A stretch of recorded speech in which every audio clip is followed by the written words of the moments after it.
Assalamualaikum warahmatullahi wabarakatuh. Mari klik subscribe di channel ini dan aktifkan tanda loncengnya untuk mendapatkan update pemberitahuan di video berikutnya.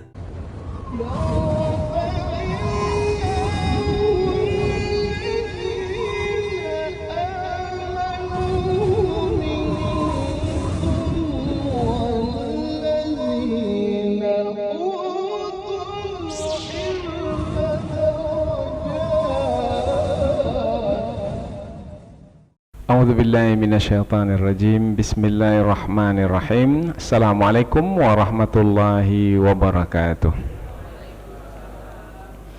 Alhamdulillahirabbil alamin wa bihi nasta'inu ala umurid dunya waddin. Nasta'inuhu wa nastaghfiruh wa na'udzu billahi min syururi anfusina wa min sayyiati a'malina. فمن يهده الله فلا مضل له ومن يضلل فلا هادي له أشهد أن لا إله إلا الله وحده لا شريك له وأشهد أن محمدا عبده ورسوله لا نبي بعده. Amma ba'd. Kita bersyukur kepada Allah Subhanahu wa taala yang masih melimpahkan rahmat dan nikmatnya. Kita bersyukur dengan mengucapkan Alhamdulillahi Rabbil Alamin. Kemudian tidak lupa pula bersalawat kepada Rasulullah dengan mengucapkan Allahumma salli ala Sayyidina Muhammad wa ala ali Sayyidina Muhammad. Dan bersalam kepada Rasulullah dengan mengucapkan Assalamu alayka ya Rasulullah. Alhamdulillah kita dapat kembali meneruskan pengajian tafsir ayat-ayat suci Al-Quran yang insyaAllah kita akan teruskan kepada ayat yang ke-116, 117 dan 118 dari surah At-Taubah, yaitu masih lagi melanjutkan tentang peristiwa yang pernah terjadi pada masa dahulu, yaitu tentang peristiwa Perang Tabuk, di mana pada masa itu Rasulullah SAW membawa para sahabat, yaitu orang-orang beriman, menuju Tabuk untuk berperang melawan Romawi, yaitu kuasa besar yang ada pada masa itu. Kemudian Tabuk, yaitu tempat peperangan itu berlaku, dari kota Madinah jauh, lebih kurang 600 km lebih. Kemudian masa itu pula adalah musim panas, panas terik, sehingga perjalanan yang akan ditempuh berat, jauhnya, kemudian keadaannya di bawah terik matahari, musuh yang dihadapi pula banyak. Kemudian masa itu pula musim panen buah-buahan, musim panen kurma, maka menjadi lebih berat lagi. Maka diterangkanlah ada orang-orang beriman bersama Rasul dalam keadaan susah seperti itu tetap ikut setia bersama dengan Rasulullah. Ada orang-orang munafik. Orang-orang munafik tak mau ikut serta bersama Rasul. Diterangkan tentang orang munafik ini dalam beberapa ayat sebelum ini. Kemudian ada pula mereka itu bukan orang munafik, tetapi karena ada keinginan hawa nafsu untuk tidak ikut berperang karena ingin beristirahat, ingin bersama dengan keluarga, bukan karena ada kekufuran di dalam hati, karena mereka ini bukan orang-orang munafik. Sebelumnya ikut juga dalam perang Badar dan perang-perang lainnya, tetapi dalam perang ini tak ikut. Nah, mereka ini adalah orang-orang yang melanggar, melakukan kesalahan, kemaksiatan, berarti melakukan pelanggaran, maka mereka berdosa. Kemudian mereka bertaubat dan taubat mereka diterima oleh Allah Subhanahu wa taala. Nah, 3 ayat yang akan kita pelajari ini menerangkan tentang Allah Subhanahu wa taala yang menerima taubat hamba-hambanya yang sungguh-sungguh bertaubat kepadanya.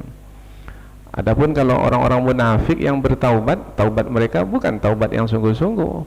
Dan kalaupun mereka bertaubat di hadapan Rasul, mengaku telah bertaubat, itu adalah pembohongan, berdusta. Allah tidak menerima taubat orang-orang yang berdusta dalam bertaubat. Allah hanya akan menerima taubat dari orang-orang yang sungguh-sungguh dalam bertaubat.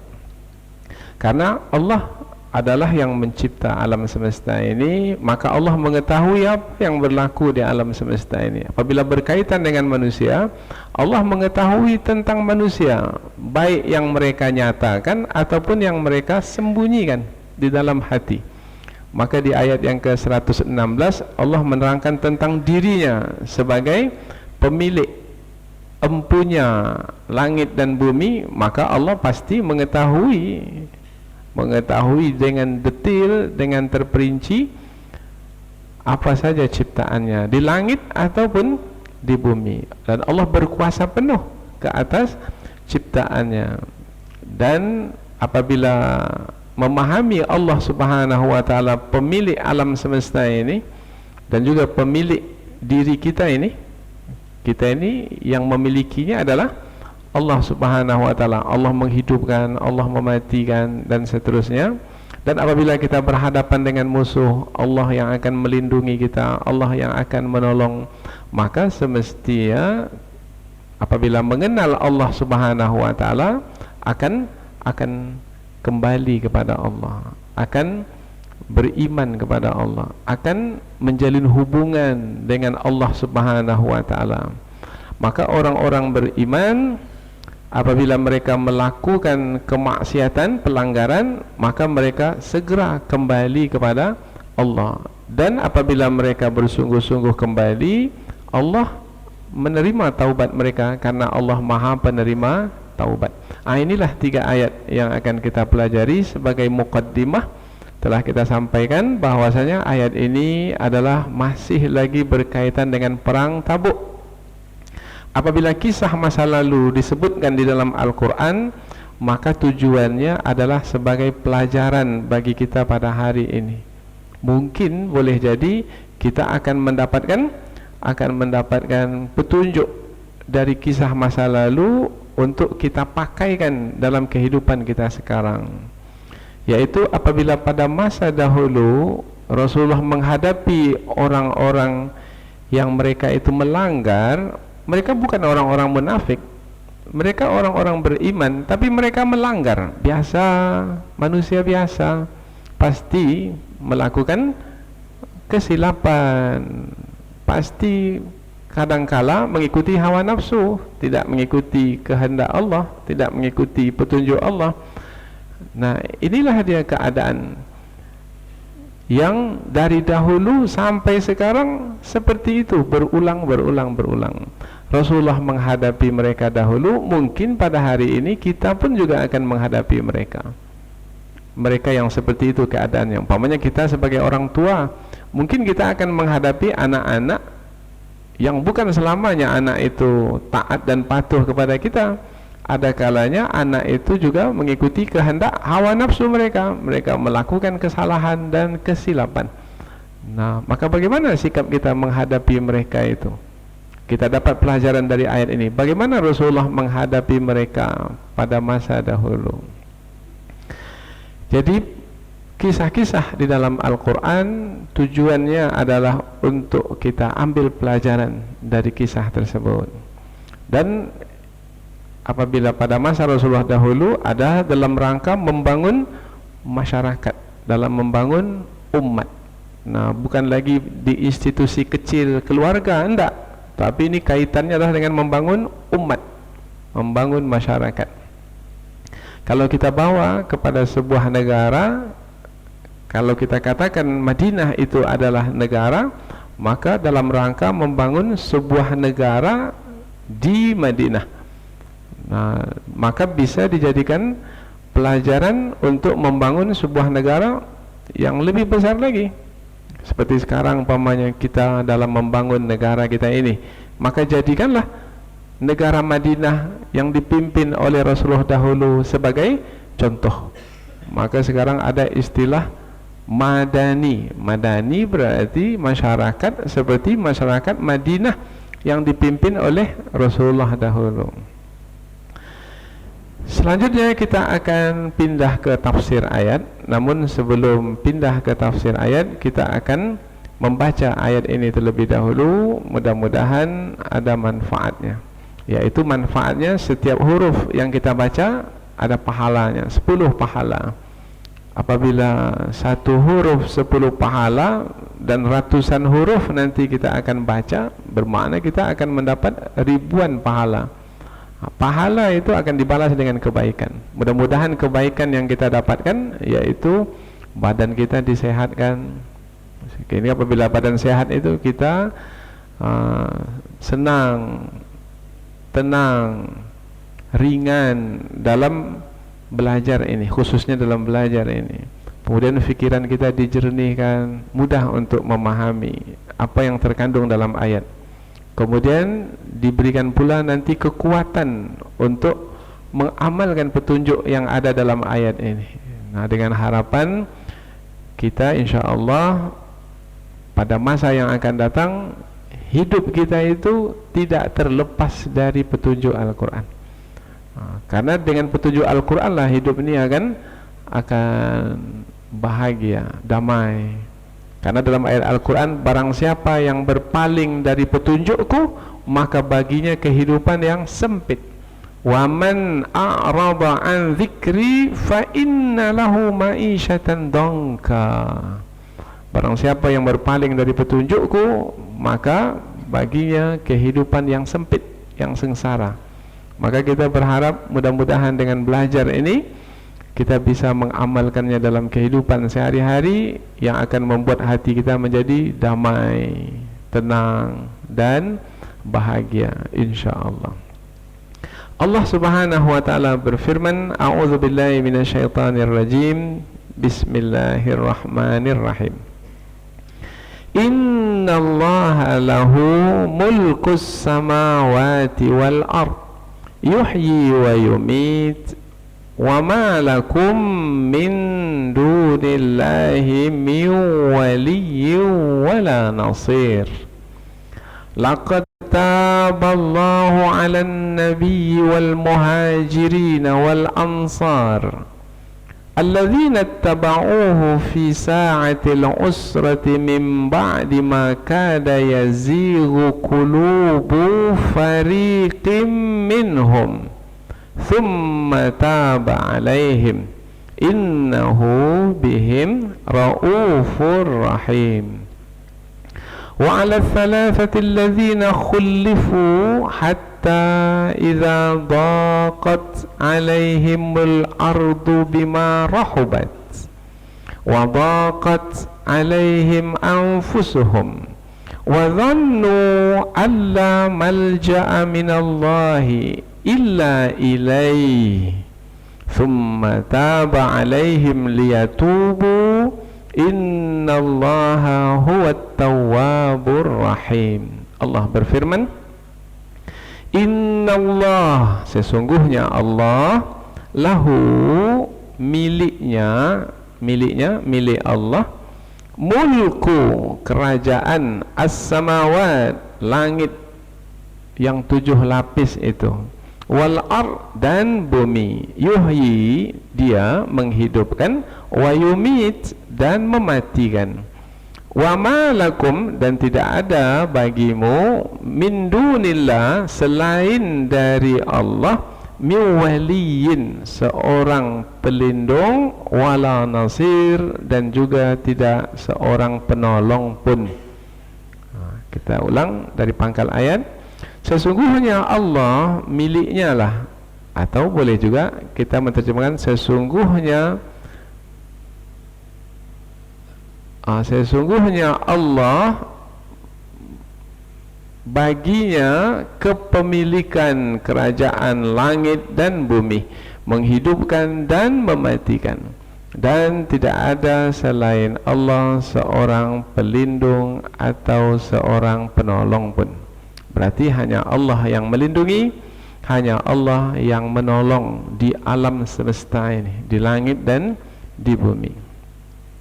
Bermana ayat pertama ini ayat tauhid, ayat Allah memperkenalkan dirinya sebagai yang Maha Esa, pemilik alam semesta, yang menghidupkan dan mematikan, dan sebagai yang melindungi dan menolong.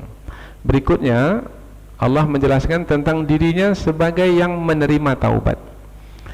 Laqad taballah, laqad sesungguhnya, taballah Allah menerima taubat, alan nabi dari nabi, wal muhajirin dan dari kaum muhajirin, wal ansar dan dari kaum ansar, alladzina taba'uhu orang-orang yang mengikutinya, yaitu orang-orang yang mengikuti Rasulullah, fi sa'atil usrah di waktu yang susah, waktu yang sulit, yang susah seperti yang kita sebutkan tadi, musim panas, jarak jauh, kemudian bekal atau persediaan perang itu sangat sedikit sekali, berat sekali, musuh pula banyak. Mimba'di setelah, maka dayazighu qulubu fariqim minhum, yaitu selepas hampir saja hati segolongan dari mereka itu berpaling. Nah, hampir saja, hampir berpaling, tapi tak jadi berpaling. Ada keinginan untuk tidak ikut serta, tapi akhirnya ikut serta juga. Nah, ini yang bersama dengan Rasul, yang ikut bersama dengan Rasul. Tapi ada juga yang lain memang tidak ikut serta bersama Rasul. Itu adalah orang-orang munafik. Jumlahnya berapa? Sudah kita sebutkan sebelum ini, 80 orang lebih jumlahnya. Kemudian di samping itu ada juga yang tidak ikut, 3 orang. Nanti ayat berikutnya. Tapi yang 3 orang itu bukan dari kalangan orang-orang munafik, dari kalangan orang beriman, tetapi karena mengikuti kehendak hawa nafsu tak jadi ikut berperang. Summa taba alaihim, kemudian Allah menerima taubat mereka. Innahu, sesungguhnya dia Allah, bihim, terhadap mereka, raufun, maha penyantun, atau boleh juga maha pengasih, rahim, maha penyayang. Kita ulang dari pangkal ayat. Sesungguhnya Allah menerima taubat dari Nabi, dari orang-orang yang berhijrah, kaum muhajirin, dari orang-orang yang menolong, kaum al-ansar, yaitu orang-orang yang mengikutinya, mengikuti Nabi di waktu susah, setelah hati sebahagian dari mereka itu hampir saja berpaling. Kemudian Allah menerima taubat mereka. Sesungguhnya Allah maha pengasih lagi maha penyayang terhadap mereka. Ayat berikutnya, wa ala thalathati, dan ke atas 3 orang. Nah, ini dia ada cerita tentang 3 orang yang kita sebutkan tadi. Alladzina khulifu, yaitu orang-orang yang ditinggalkan. Ada pula yang mengatakan yang ditangguhkan. Kalau ditinggalkan karena yang lainnya pergi berperang, yang 3 ini tinggal di kota Madinah. Itu ditinggalkan oleh Rasul dan para sahabat. Ada lagi makna yang kedua adalah yang ditangguhkan, diundurkan. Karena apabila mereka bertaubat, Allah tidak langsung menerima taubat mereka. Setelah berapa hari baru taubat mereka diterima? Setelah 50 hari baru taubat mereka diterima. Ini sudah disebutkan di dalam ayat yang ke-106 sebelum ini. Ini adalah pasangannya. Pada waktu kita menafsirkan ayat 106, kita sudah berikan isyarat kepada ayat ini, ayat yang ke-118. Hatta, sehingga, idza daqat, apabila mereka merasa sempit, alaihim, ke atas mereka, al-ardu, bumi terasa sempit. Terasa sempit, susah hati, gelisah. Nah, itu kalau hati sudah tertekan karena melakukan kesalahan. bima rahubat, padahal bumi itu luas tapi terasa sempit. Biasalah keadaan kita begitu. Kita apabila terasa susah, gelisah, rumah yang lapang pun terasa sempit. Tapi kalau hati senang, rumah yang sempit terasa lapang. Nah, ini ayat menjelaskan keadaan yang seperti itu. Wa daqat alaihim, dan juga merasa sempit oleh mereka, anfusuhum, jiwa mereka juga merasa sempit, merasa susah, sedih, gelisah, takut, khawatir. Apalah yang akan berlaku ke atas diri mereka, karena mereka telah melakukan kesalahan. Maka siksaan apalah yang akan mereka terima. Maka mereka menjadi susah hati, sempit rasanya kehidupan itu.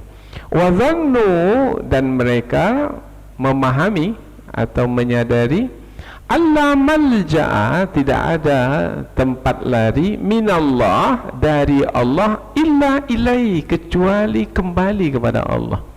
Jadi penyelesaiannya adalah tak ada yang lain kecuali kembali kepada Allah, bertaubat kepada Allah. Summa, kemudian taba alaihim, Allah menerima taubat mereka, liyatubu, supaya mereka bersungguh-sungguh di dalam bertaubat. Innallah, sesungguhnya Allah, huwa, dia, at-tawwab, maha penerima taubat, ar-rahim, maha penyayang. Kita ulang sekali lagi. Dan ke atas 3 orang yang mereka itu ditinggalkan atau ditangguhkan penerimaan taubat mereka, sehingga apabila bumi terasa sempit oleh mereka, padahal bumi itu luas, dan jiwa mereka merasa sempit atas keadaan yang mereka jalani, dan mereka memahami bahwasanya tidak ada tempat lari dari Allah kecuali kembali kepada Allah. Kemudian Allah terima taubat mereka, karena mereka menyesali diri mereka, betul-betul mereka hebat dalam penyesalan. Kemudian karena penyesalan mereka sungguh-sungguh, berarti mereka bertaubat, maka Allah terima taubat mereka, supaya Allah Subhanahu wa taala memastikan mereka itu sungguh-sungguh di dalam bertaubat. Diberi waktu 50 hari untuk melihat, menanti dari mereka ini sungguh-sungguh tidak bertaubat. Sesungguhnya Allah maha penerima taubat, lagi maha penyayang. Jadi dari 3 ayat yang akan kita pelajari ini, yaitu masih lagi menerangkan tentang kisah yang berlaku pada masa dahulu, pada tahun 8 Hijriah, berkaitan dengan perang, yaitu perang Tabuk, perang yang amat susah di dalam Islam. Maka disebut juga perang Tabuk itu Ghazwatul Usrah. Ghazwatul Usrah maknanya perang susah, perang yang susah sekali. Dari mana dapat kata usrah ini? Dalam ayat ini ada kata fi sa'atil usrah. Nah, yaitu di waktu susah, di waktu sulit. Maka perang Tabuk digelar juga, disebut juga dengan perang sulit, perang susah. Inilah perang yang paling susah, paling berat. Kemudian pasukan yang ikut dalam perang susah ini disebut pasukan susah. Maknanya pasukan yang bersusah payah dalam berperang, dalam berjihad di jalan Allah. Maka yang berhasil dalam perang ini tinggi sekali kedudukan mereka, karena berhasil dalam ujian. Kita pun juga sekarang ini diuji oleh Allah Subhanahu wa taala. Tapi tak tahulah apakah ujian kita ini seberat ujian para sahabat dahulu. Nah, karena kesusahan perang pada masa dahulu, jarak jauh, sementara kendaraan itu tak cukup untuk membawa 600 km. Ada yang mengatakan di dalam riwayat tafsir, satu kendaraan itu dipergilirkan untuk 10 orang. Bermakna berganti-ganti. 1 jam naik si fulan, 1 jam saja. Setelah itu turun, digantikan lagi orang lain. Senanglah 1 jam. Tapi setelah itu berjam-jam lamanya berjalan di bawah, begitu susah. Makanan pula, makanan dikatakan satu orang satu butir kurma. Bahkan ada riwayat mengatakan satu butir kurma dibelah dua, bagi dua, dimakan oleh dua orang. Kita pada hari ini 7 butir kurma kita sendiri makan, itu pun merasa tak cukup, masih terasa lapar. Bahkan ada riwayat mengatakan ada di antara mereka itu menghisap-hisap kurma dan tidak menelannya, hanya menghisapnya saja, kok mencicipi ya, menghisapnya, ada terasa sudah rasa kurma itu cukup, kemudian diikuti dengan air. Itulah keadaan pada masa itu. Kalau seperti itulah keadaan, kemudian kita pergi berperang, siap ikut serta? Senyum-senyum jawabannya. Mana cukup dengan senyum-senyum, mesti bergerak. Ya, inilah dia ayat yang akan kita pelajari dalam kesempatan ini, yaitu kisah pada masa dahulu untuk pelajaran pada masa sekarang. Kita lanjutkan kepada tafsir ayat, yaitu penjelasan yang lebih panjang dari ayat. Sebelum ini sudah diterangkan tentang kumpulan orang-orang beriman bersama Rasul, kemudian kumpulan orang-orang munafik yang tidak mau ikut bersama Rasul dalam perang Tabuk. Diterangkan tentang kelompok orang-orang munafik dengan lebih terperinci. Banyak ayat-ayat Al-Quran sebelum ini tentang orang-orang munafik.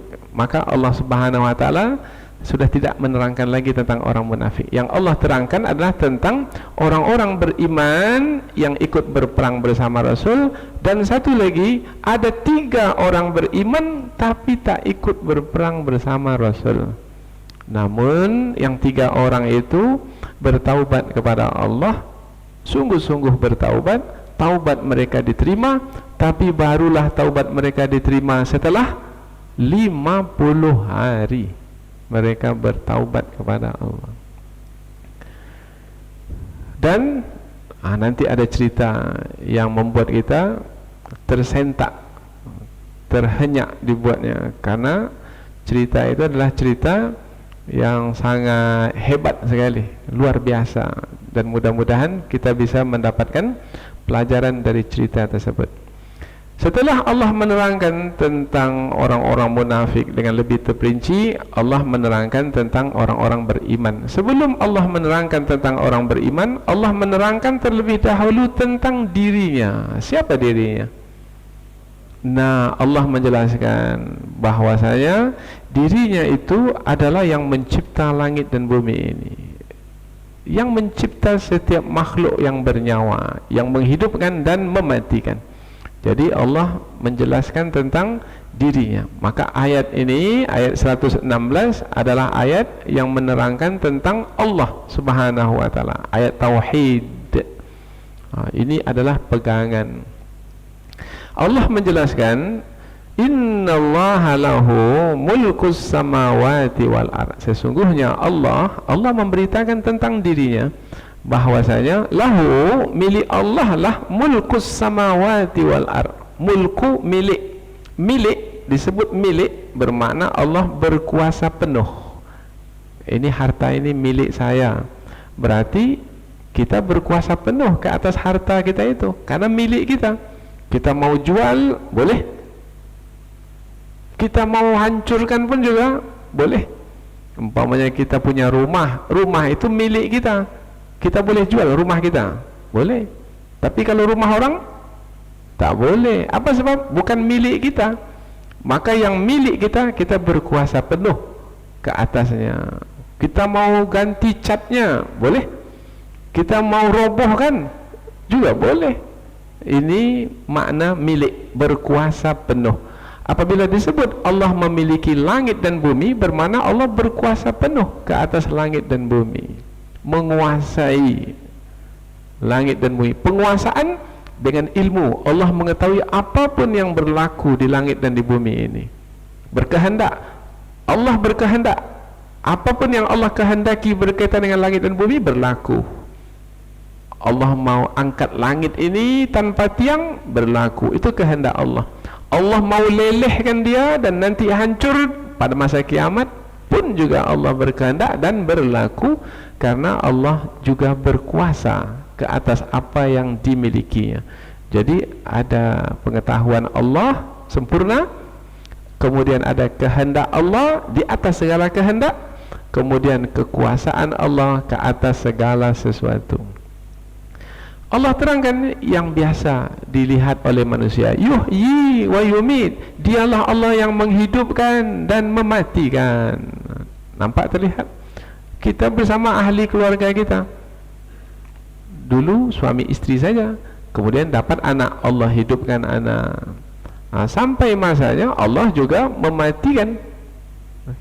Suami sedang mencintai istrinya, tapi Allah matikan istrinya. Berarti Allah yang menguasai hidup istrinya itu. Kalau suami yang menguasai hidup istrinya, dia bisa mempertahankan hidup istrinya itu. Tapi tak ada manusia yang mampu berbuat demikian. Begitu juga istri sedang suka-sukanya, senang, cinta kepada suaminya, ingin bersama suaminya selama-lamanya, itu kehendaknya. Tapi apabila Allah berkehendak mematikan suaminya, maka si istri tak dapat berbuat apa-apa. Sebab yang menguasai suami itu sebenarnya adalah Allah. Allah yang menghidupkan dan Allah yang mematikan. Terasa dalam hidup kita.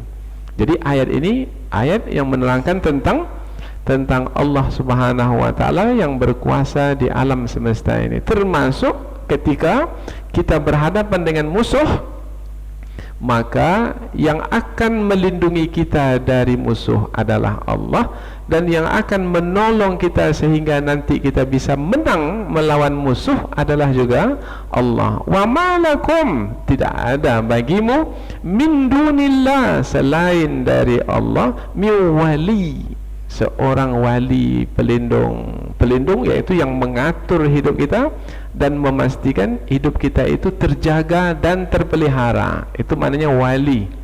Umpamanya wanita lemah, memiliki kekurangan dan keterbatasan, tapi di dalam keluarga itu ada wali bagi wanita. Siapa walinya? Ayahnya, bapaknya, itu wali.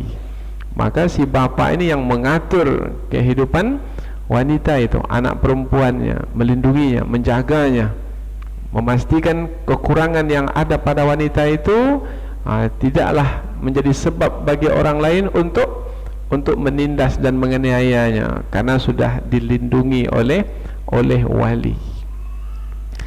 Wala nasir, dan tidak ada seorang selain Allah, tidak ada selain dari Allah nasir yang menjadi penolong, karena penolong yang sebenarnya penolong adalah Allah Subhanahu wa taala, karena semuanya berlaku adalah dengan kehendak Allah. Tak ada satu pun yang berlaku di alam semesta ini melainkan dengan kehendak Allah. Berarti kalau semuanya dengan kehendak Allah, dengan izin Allah, nah, kemenangan dalam perang itu adalah dengan izin Allah, bukan karena kekuatan kita yang hebat atau musuh yang lemah, tidak, tetapi adalah karena pertolongan Allah dengan izinnya. Nah, berarti seseorang apabila memahami Allah yang mengaturnya, memeliharanya, melindunginya, dan Allah yang menolongnya, membantunya sehingga ia mendapat kemenangan, maka sepatutnya seseorang itu beriman dan terus bertambah imannya kepada Allah, yakin dan semakin teguh keyakinannya kepada Allah, maka jalin hubungan dengan Allah Subhanahu wa taala. Disitulah keberuntungan, disitulah keselamatan, disitulah kebaikan. Ini ayat yang ke-116. Nah, ayat yang ke-117 dan 118 adalah berkaitan dengan taubat.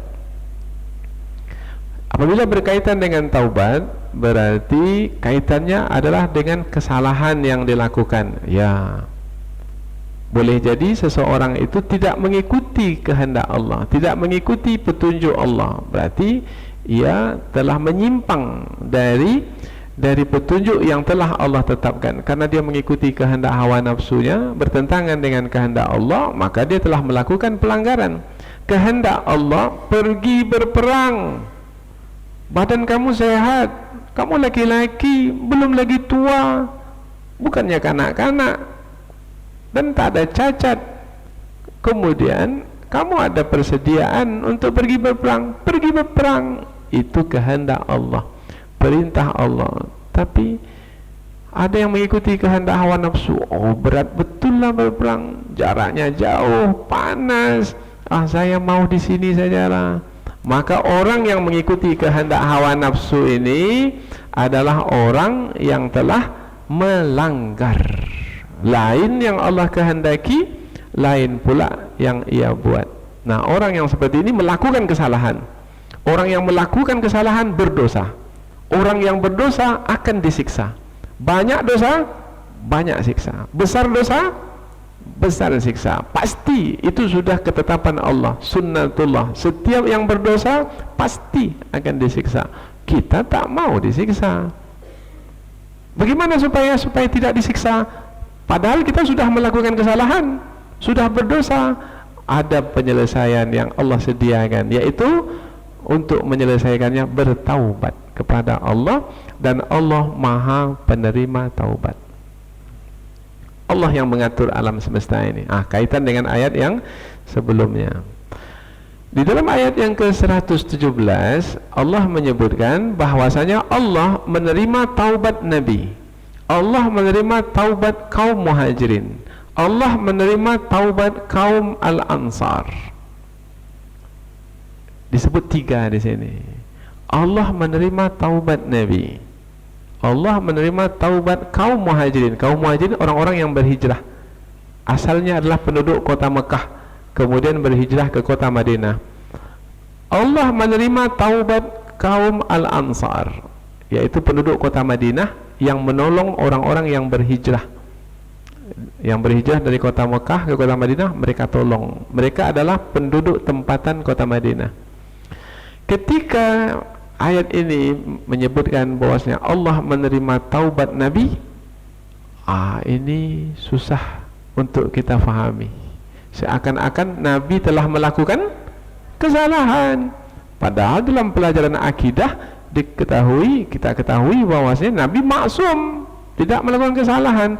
Apa makna Allah menerima taubat Nabi? Ini perlu dijelaskan. Inilah pentingnya pengajian tafsir. Kalau di terjemahan Allah menerima taubat Nabi, tak ada penyelesaiannya, karena kita baca terjemahan begitu saja, tak ada penjelasan tambahan. Allah menerima taubat kaum Muhajirin, boleh kita fahami, karena selain Nabi melakukan kesalahan, bisa kita fahami. Allah menerima taubat kaum Ansar, boleh kita fahami, karena bukan Nabi, maka perlu penjelasan. Penjelasannya adalah oleh ulama tafsir, ketika Allah menyebut sesungguhnya Allah menerima taubat Nabi, bukan bermakna Nabi itu telah melakukan kesalahan. Lalu apa maknanya di sini? Maknanya Allah Subhanahu wa taala ingin menjelaskan bahwasanya perbuatan taubat itu adalah perbuatan terpuji. Dan orang yang bertaubat itu bukan hanya karena dia berdosa saja. Karena Nabi sendiri pun bertaubat kepada Allah sehari semalam berapa kali? 100 kali. Inni la atubu ilallahi mi'ata marrah fi kulli yawm wa laylah. Sungguh aku bertaubat kepada Allah 100 kali. Dalam riwayat yang lain 70 kali. 70 marrah. Mengapa Nabi bertaubat juga?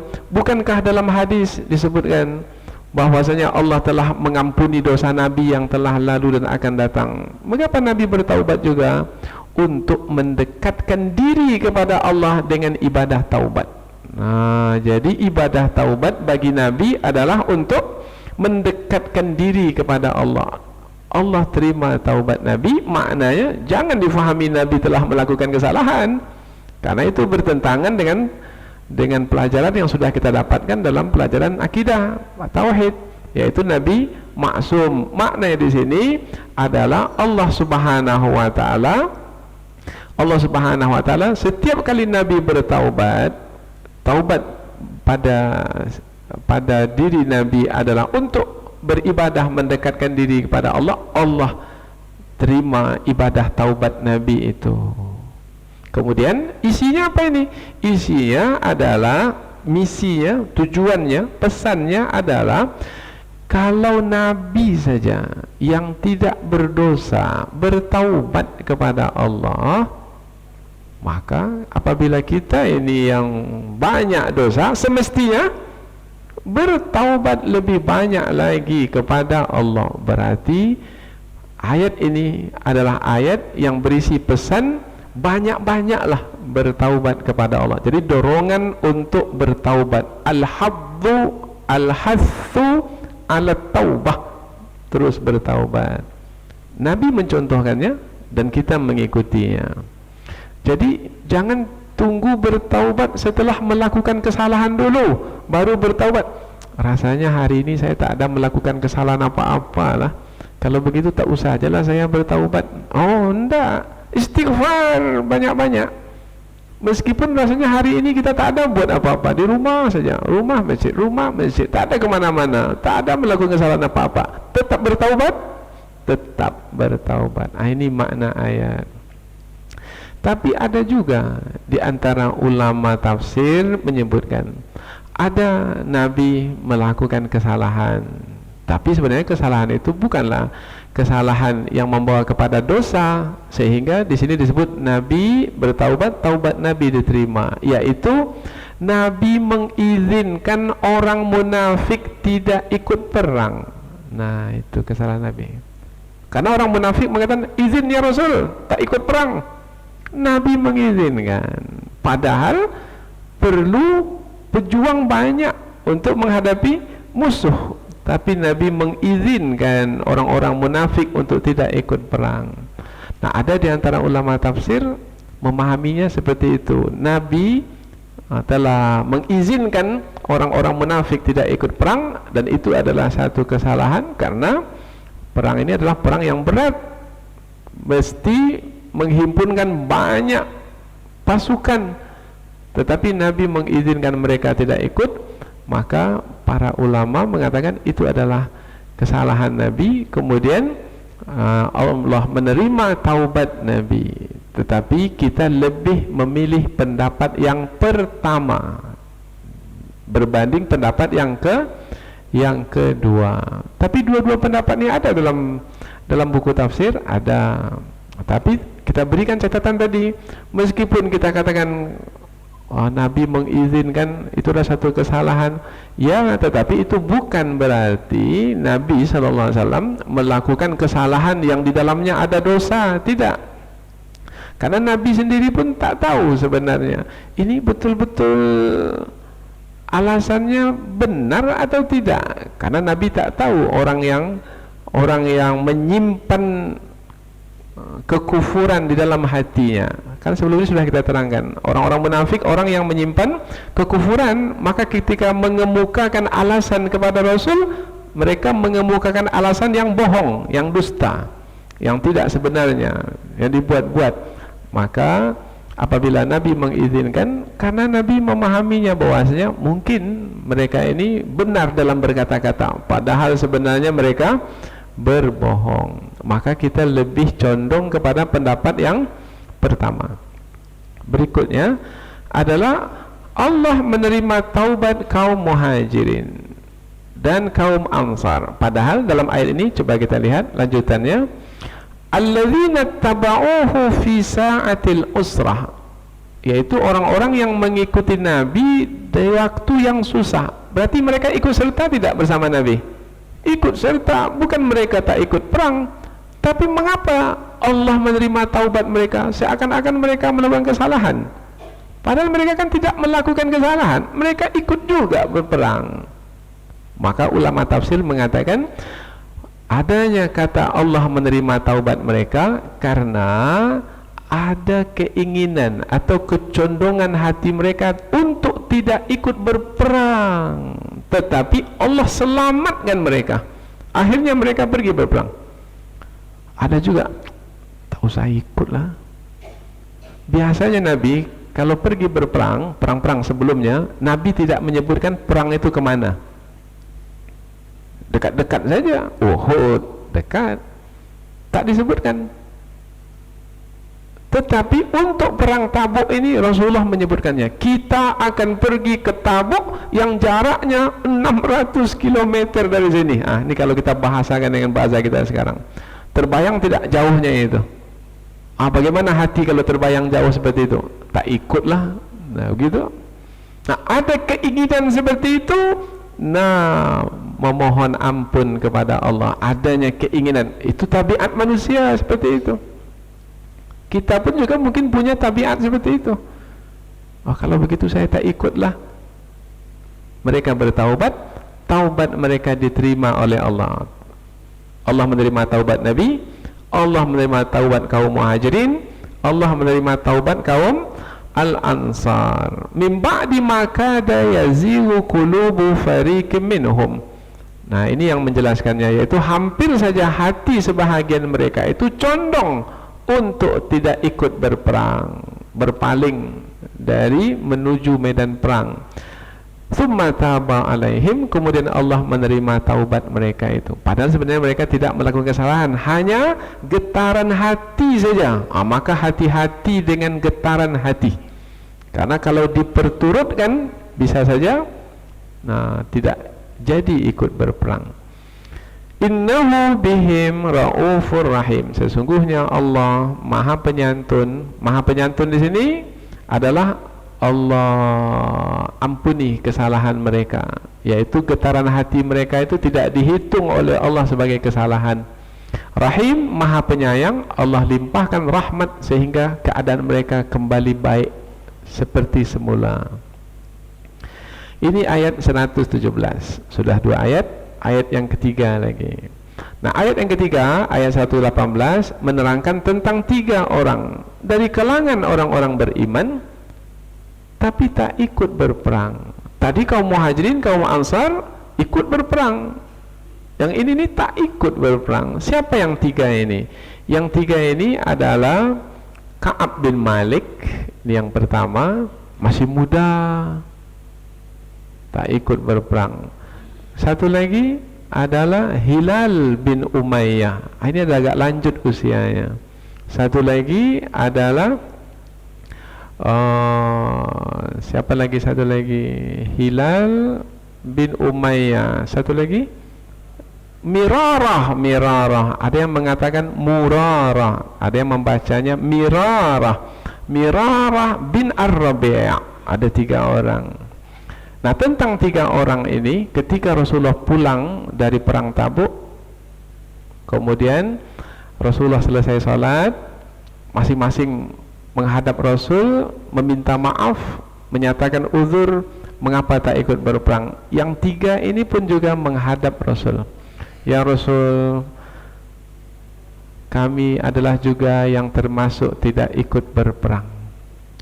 Sebelumnya Rasulullah tak ingat mereka yang bertiga ini, khususnya tentang Hilal bin Ka'ab bin Malik ini. Rasulullah tak ingat sampai di Tabuk, barulah Rasulullah ingat. Mana Ka'ab bin Malik? Kemudian sahabat mengatakan, tak ikut ya Rasulullah.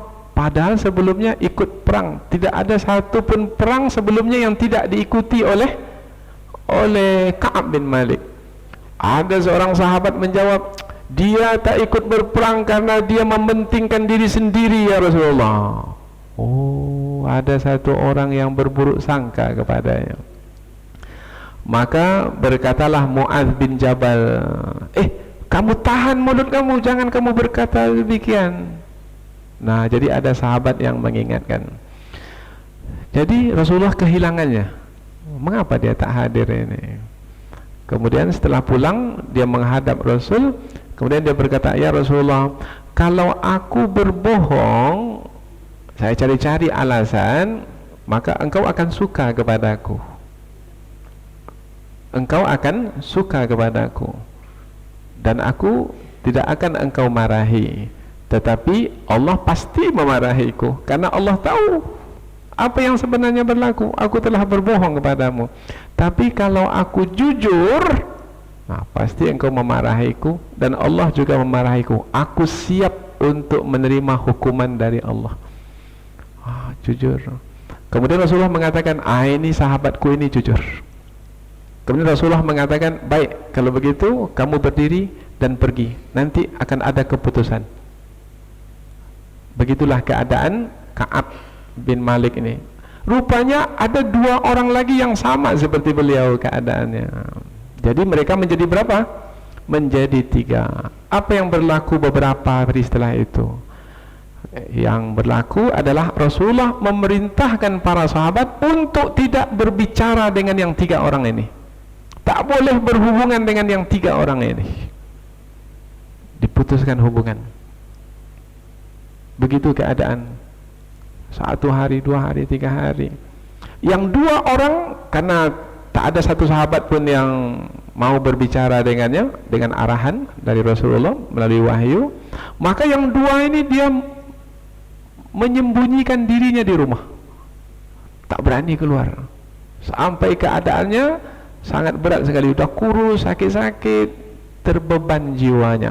Tapi yang satu ini, Ka'ab bin Malik ini, setiap kali salat pergi ke masjid dan hadir dalam majlis ilmu Rasul. Kemudian melihat muka Rasul, tapi Rasulullah tak mau melihat mukanya. Dahsyat kan? Sangat dahsyat. Sampai ada riwayat mengatakan sahabat ini mengucapkan salam kepada Rasul, Rasulullah tak mau menjawab salamnya, tak mau berbicara dengannya. Kemudian ada seorang sahabatnya yang dia dekat sebelumnya, namanya Abu Qatadah.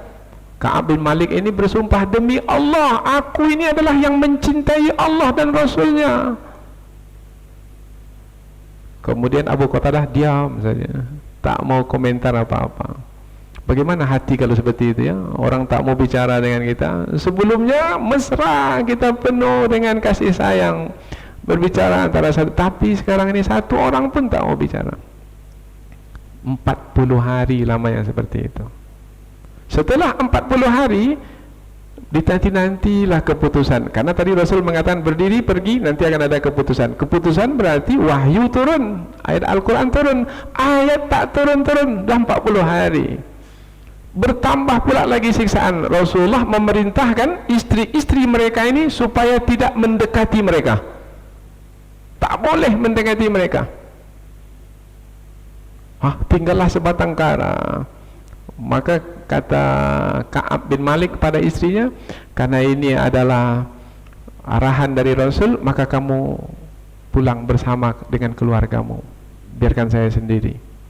Tetapi yang Hilal bin Umayyah ini yang berat. Dia sudah tua, sudah kurus, sakit. Kemudian diperintahkan pula istrinya untuk menjauh daripadanya.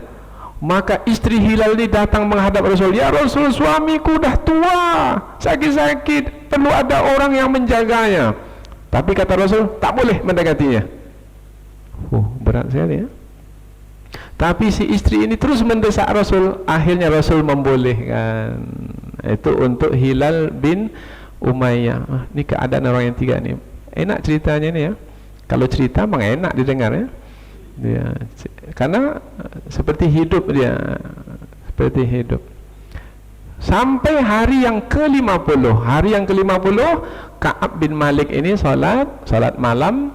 Kemudian ada orang yang menyeru dengan suara yang tinggi, "Abshir ya Ka'ab bin Malik, gembiralah kamu wahai Ka'ab bin Malik, telah turun ayat Al-Quran, dosamu diampuni, taubatmu diterima." Inilah dia ayatnya. Ini ayat yang kita pelajari. Wa 'ala thalathati, atas orang yang 3 itu, alladzina khullifu, yaitu yang mereka ditangguhkan, diundurkan taubat mereka itu, hatta idza daqat alaihimul ardu bima rahubat, sehingga sempit hati mereka berdiam di bumi itu, padahal bumi itu luas. Apa sebab? Tak ada orang yang mau berbicara dengannya, yang mau bersama dengannya. Wa daqat alaihim anfusuhum, dan jiwa mereka merasa sempit sekali karena terbeban. Tak ada siapa yang mau bersama dengan. Wa dhannu alla malja'a minallahi illa ilai, dan mereka memahami bahwasanya tidak ada tempat lari dari Allah kecuali kembali kepada Allah itu juga. Karena Allah yang memiliki langit dan bumi ini. Ini kembali kepada ayat yang pertama tadi. Tsumma taba alaihim liyatubu, kemudian Allah menerima taubat mereka yang bertiga itu. Ini dia ayatnya. Senanglah hati mereka. Liyatubu, supaya mereka itu bersungguh-sungguh lagi bertaubat. Apa maknanya ini? Maknanya taubat kan berkali-kali. Allah terima taubatnya, kemudian mereka bertaubat lagi. Taubat yang berikutnya itu untuk menunjukkan kesungguhan dalam bertaubat. Taubat lagi menunjukkan kesungguhan dalam taubat. Bertaubat lagi menunjukkan kesungguhan di dalam bertaubat. Ini makna tsumma taba alaihim liyatubu. Allah terima taubatnya, kemudian mereka bertaubat lagi, Allah terima taubatnya. Untuk kali yang kedua itu maknanya sebagai Allah Subhanahu wa taala menyukai mereka yang bersungguh-sungguh di dalam bertaubat. Bermakna kedudukan ini, bermakna kedudukan mereka yang bertiga ini kembali kepada keadaan yang asal dahulu.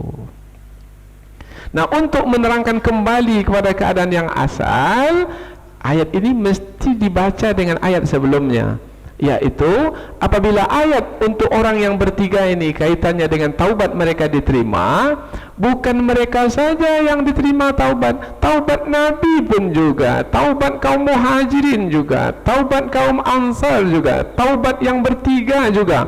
Bermakna kalau semua ini disebutkan mereka adalah orang-orang yang telah diterima taubatnya oleh Allah, kembalilah ke dalam kebersamaan.